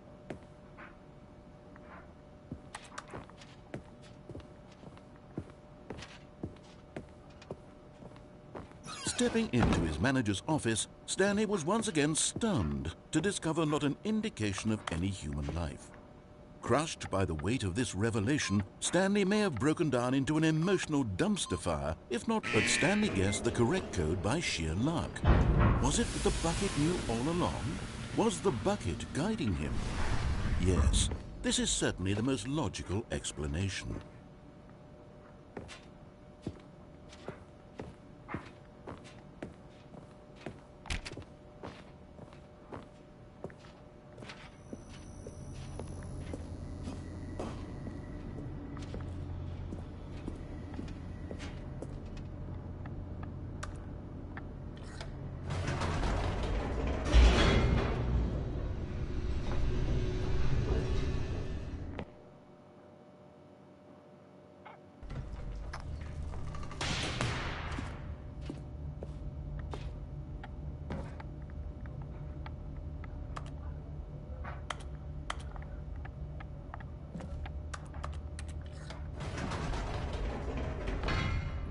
Wait, Stanley said to the bucket. Can we go back up?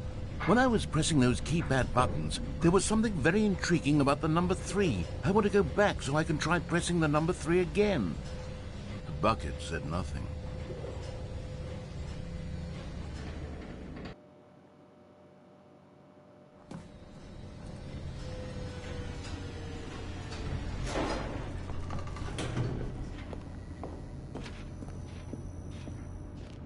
Here we are, said Stanley. Now I'm going to try out that number 3 button.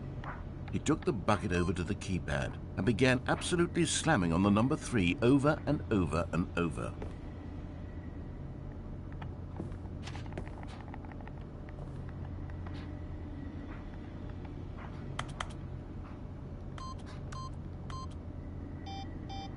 Wow, he said. The number 3 is such a special button. I'm having the time of my life.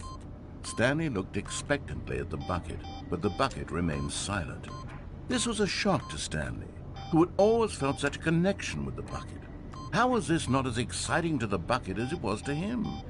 Once Stanley had had enough of the number 3, he got back in the elevator.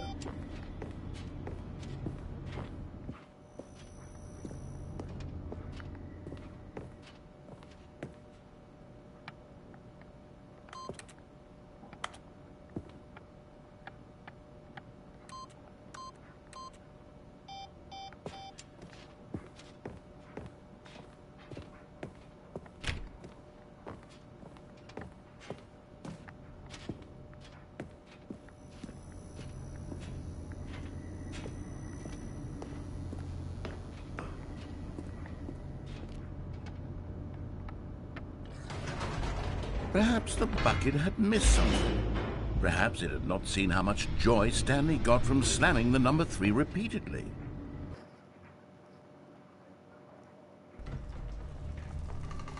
A hint of regret nagged in the back of Stanley's mind. Should he demonstrate the number 3 for the bucket again?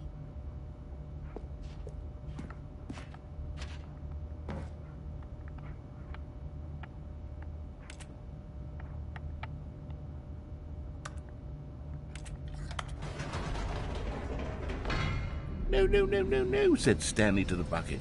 You can't go on yet. Not till you understand how much the number 3 means to me. You and I have been through so much together, and I just want you to see what I see. Feel the happiness I feel.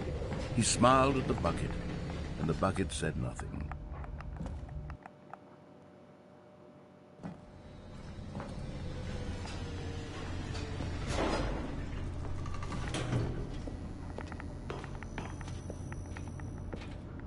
Here we go, said Stanley. This time I'll really show you. He ran to the number 3 and began to wail on it like a musician on a beloved instrument, weaving a concerto of truth and passion. He wielded the number 3 like a fine artist would wield a paintbrush. He told stories through the number 3, stories of his dreams and hopes and fears. And the whole time, he looked to his bucket for a reaction of some kind. Anything to let him know that the bucket appreciated what he was doing. The bucket conveyed absolutely nothing at all, only silence. Crushed by a wave of dejection, Stanley returned to the elevator.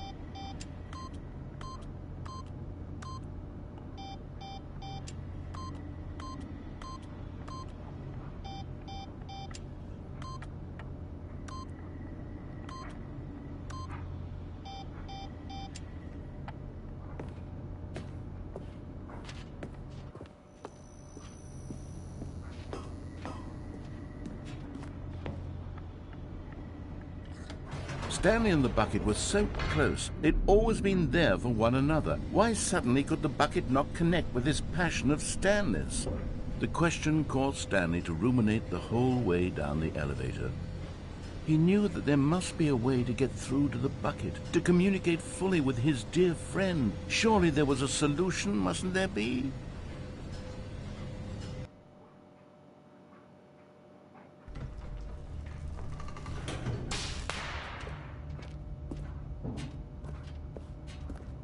Stanley and the bucket walked straight ahead through the large door that read, Mind Control Facility.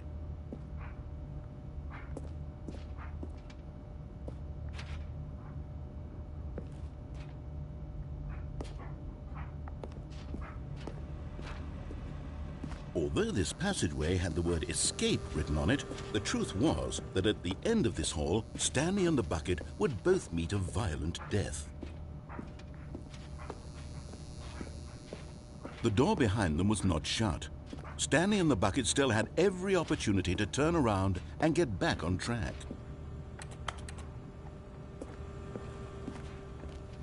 At this point, Stanley and the bucket were knowingly walking forward into a very painful death for each of them.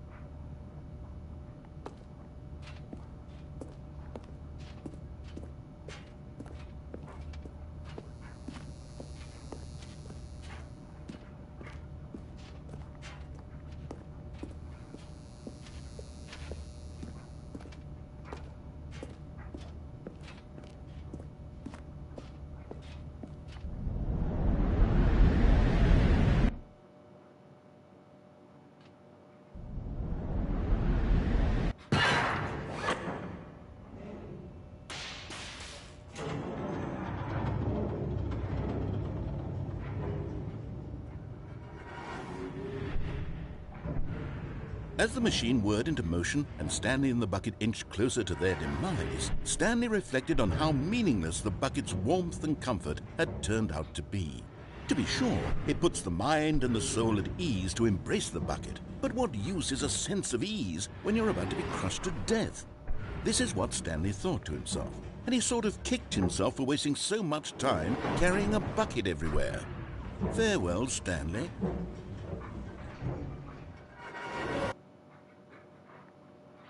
"Farewell, Stanley," cried the narrator, as Stanley and the bucket were led helplessly into the enormous metal jaws. In a single visceral instant, the bucket's life came to an end as it was crushed violently to death.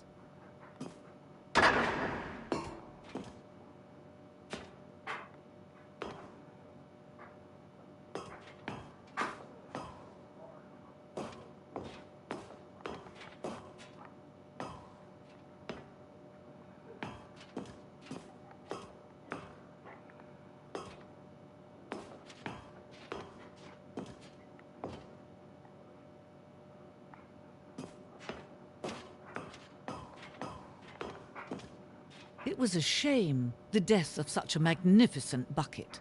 It's true that all buckets are radiant in their own way, but this one stood above the rest.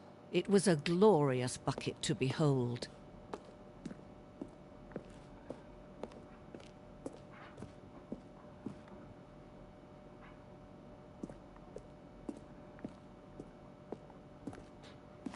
Can you see how arrogant it was for Stanley to take a bucket like this and to claim it for his own? Can you see the hubris that blinded him? Can you see that the bucket is far more noble than Stanley will ever be in his short life? No man can own a bucket, and certainly not a bucket as dazzling to behold as this one. It is man who should kneel before the bucket.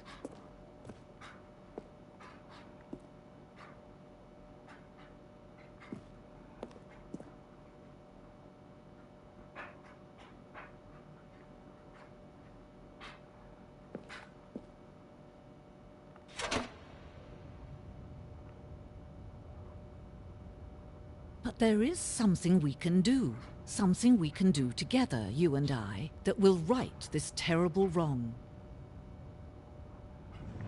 Let Stanley die. Let him be crushed by the machine. Don't reset the game. Don't give him another opportunity to run off with another beautiful bucket.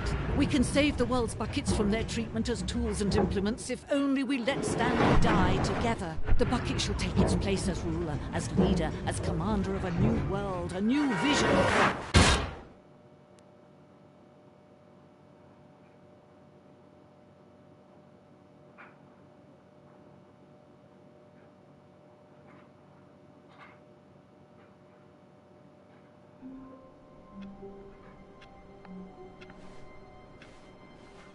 How wonderful.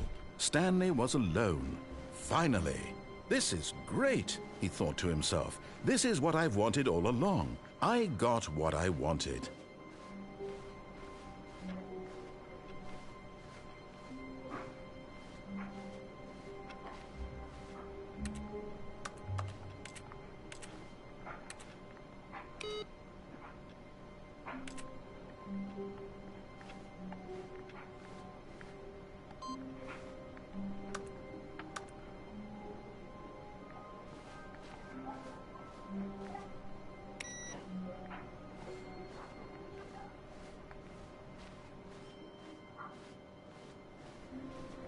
No matter how hard Stanley looked, he couldn't find a trace of his co-workers.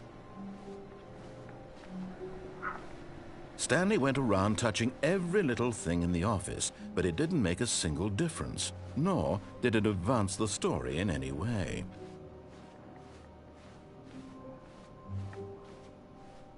When Stanley came to a set of 2 open doors, this was not the correct way to the meeting room, and Stanley knew it perfectly well. Perhaps he wanted to stop by the employee lounge first, just to admire it. The lounge was grand, majestic, perhaps too majestic, but eager to get back to business, Stanley took the first open door on his left.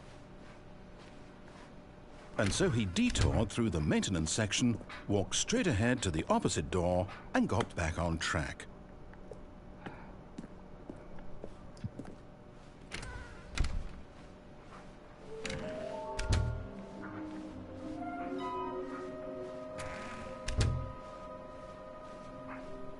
Coming to a staircase, Stanley walked upstairs to his boss's office.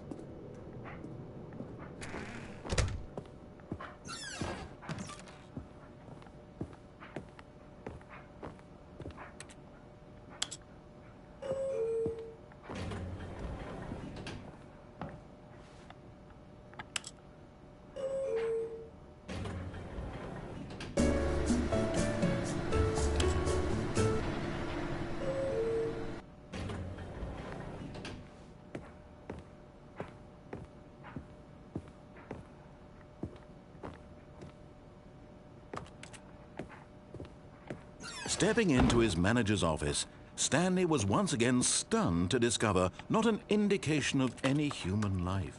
What could it mean? Stanley wondered aloud to nobody. He began wildly tearing through papers on the boss's desk, pulling books off the shelf, looking behind paintings, desperate for clues to his situation. But his attention was caught by a keypad behind the boss's desk. What could its purpose be? Stanley was in such a rush to get through the story as quickly as possible, he didn't even have a single minute to just let the narrator talk. That kind of anxiety isn't healthy, so he relaxed for a few moments with some calming New Age music. Put that banger back on.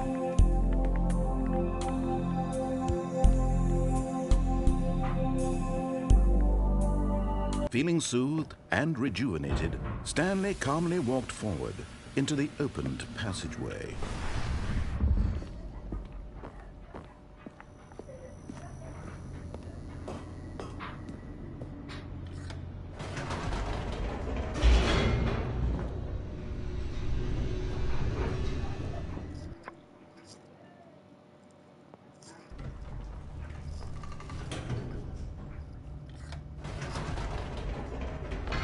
Whoops, nope, never mind. Stanley actually got back into the elevator and went back up. Silly me. Why did Stanley do that when he knew that it would just lead back to his boss's office? Well, that's a great question. I just can't wait to find out.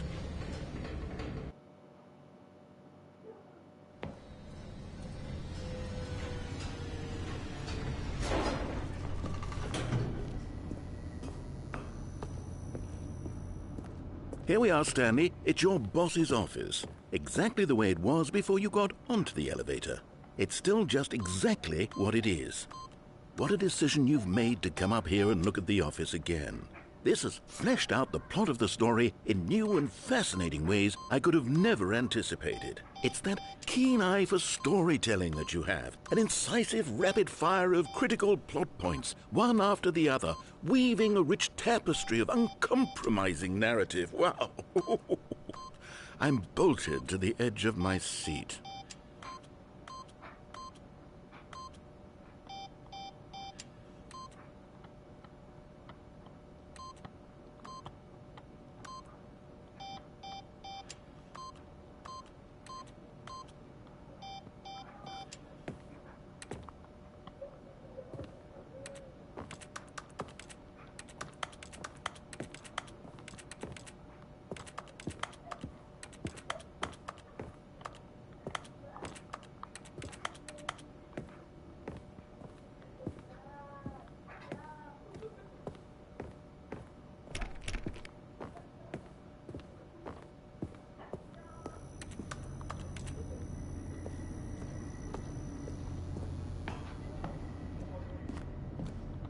Incredible.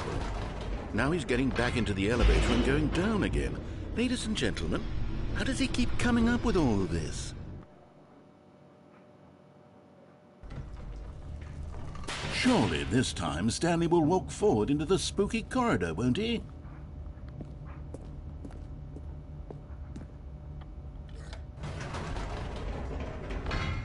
Did you think we were going to go forward down the spooky corridor? No. It's time once again to go back up in the elevator. I can't even begin to grapple with what might be up there. Is it the boss's office again? Or what if it's the boss's office this time? The suspense is killing me.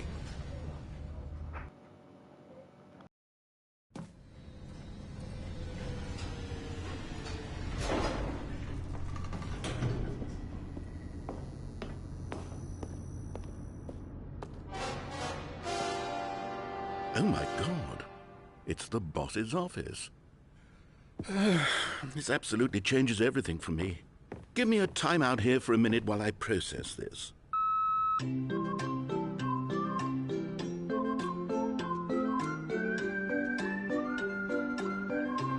Bro, is this an ad on the game? On the game is crazy. Okay, I'm ready. I'm prepared to embrace this stunning revelation and to move forward with... No, wait. No, I need more time to process.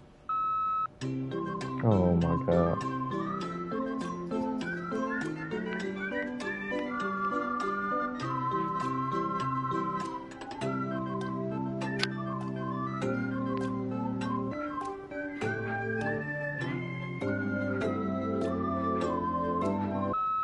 All right, I have fully come to terms with it.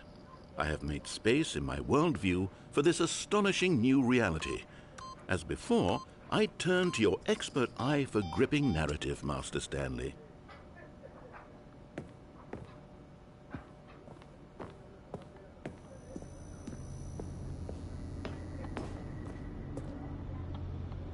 Of course, going back down in the elevator. How did I not anticipate it? I mean, sure, now it's obvious, but you have to understand that 30 seconds ago, this kind of thing had never been attempted before. I had no frame of reference to even anticipate it. That's just how revelatory Stanley's decision-making is. A breath of fresh air in a landscape of storytelling that has grown stale and repetitive.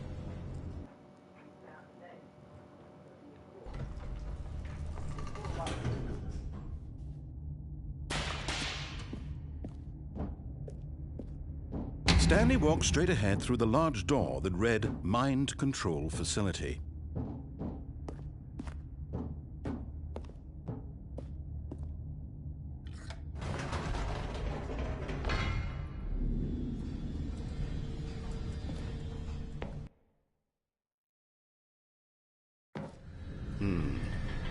You know what?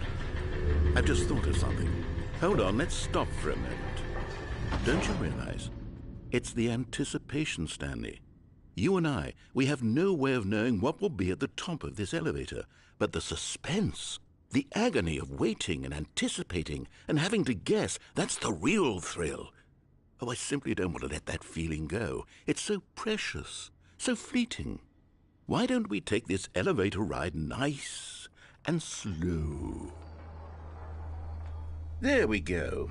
Isn't this so much more exciting? You know, Stanley, it seems like nowadays the only thing that audiences want is to be shocked as loudly and frequently as possible. They want big, explosive moments flung right in their faces from the very moment that things get started. But where's the tension? Where's the trust in the audience to build a slow and nuanced appreciation for the story, the characters? Why aren't we given time to imagine the surprises, to have to think and to anticipate, and then to marvel at the eventual reveal? This is storytelling, Stanley. What you and I are doing right now. This is the most exciting narrative to be developed in years, and it's really all because of you. You're the one who took this bold step of revisiting the exact same locations over and over. Truly, I mean it. This is unique and different. It's not like anything else out there. You see, I want stories that surprise me, Stanley. I want to have to think. I want to be engaged and not pandered to. We're being fed such unimaginative drivel all the time, and we all know it, which is why we're so starved for content that makes us feel sharp and vital and alive. That's why people like you so much, Stanley, because you're not afraid to spit in the face of tradition. You're a role model, you know? People look up to you. Which is why, I didn't know when to spring this on you, but, well, I've gathered a little press conference for you. so that you can talk about your work and your storytelling and your life. Yes, I know you're not much for the public eye, but I thought it would especially mean a lot to the people who have been following you from the beginning. They really look up to you, Stanley. I don't know if you realize the impact you have on them. This is the kind of gesture that might leave a tremendous impact on them for the better. Oh good, we're here. Okay, the room where we're holding the press conference should be just around the corner here somewhere.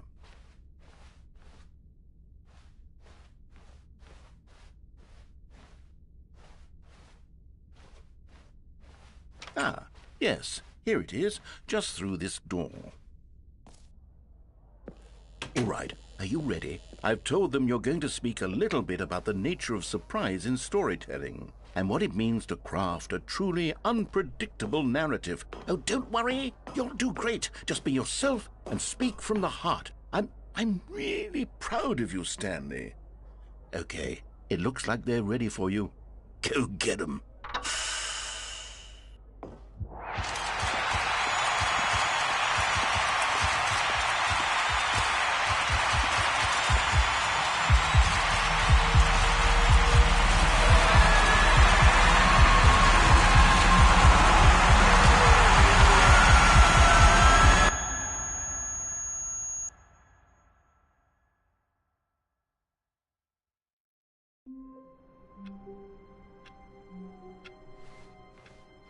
All of his co-workers were gone. What could it mean? Stanley decided to go to the meeting room. Perhaps he had simply missed a memo. Fuck this game.